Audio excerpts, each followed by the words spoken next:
This is the 5 things that you need to turn off in the game, especially if you're still new. I advise you to take the 2nd setting and the 5th setting seriously.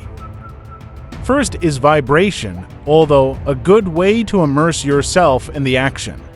It becomes unnecessary and even annoying when you play so many games or when grinding. I recommend turning it off. Second is setting the track targets to manual mode. This ensures that you have the freedom to track your targets. Also, setting it to manual enables us to have a button to use when we want to track targets. It is especially useful in a situation like this. Watch how I disabled the track targets button as I predicted that an enemy would pass through, and a small gap is also open for me to sneak a shell. As you can see here, my gun didn't follow the target since I disabled the track targets.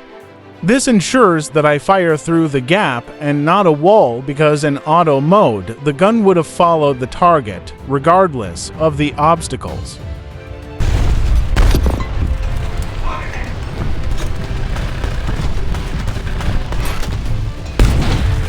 The same way can be done here by disabling the track targets button. This ensures that the gun will not follow the target's front part. So we can shoot in the vulnerable middle part of the tank where the turret and below it the ammunitions are located, and a perfect recipe for an explosive kill.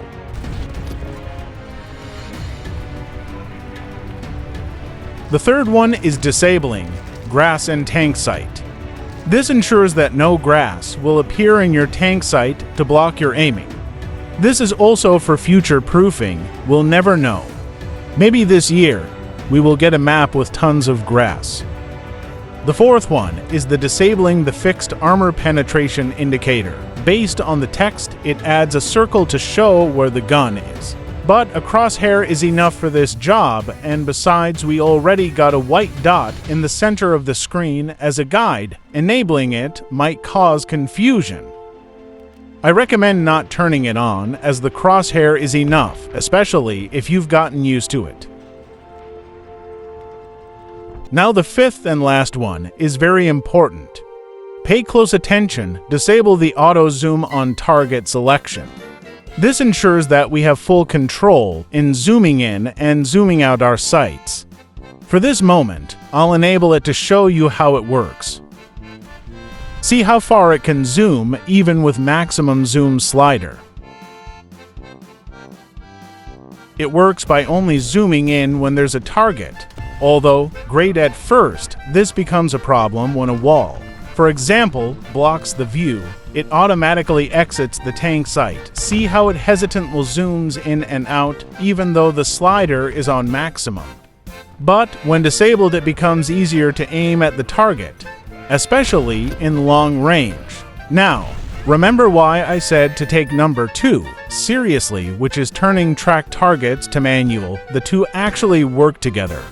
See how I was able to zoom in effectively without needing a target, but I also forgot to turn on the track targets button, which made me miss the target. The correct way was turning on the button, because it works like this. If you put the crosshair in the target's track right here, it will do its best to follow the tracks, but only if the track targets button is turned on. Otherwise, it's a miss. See how I do it here, using the track targets button to make my shots land on the sides.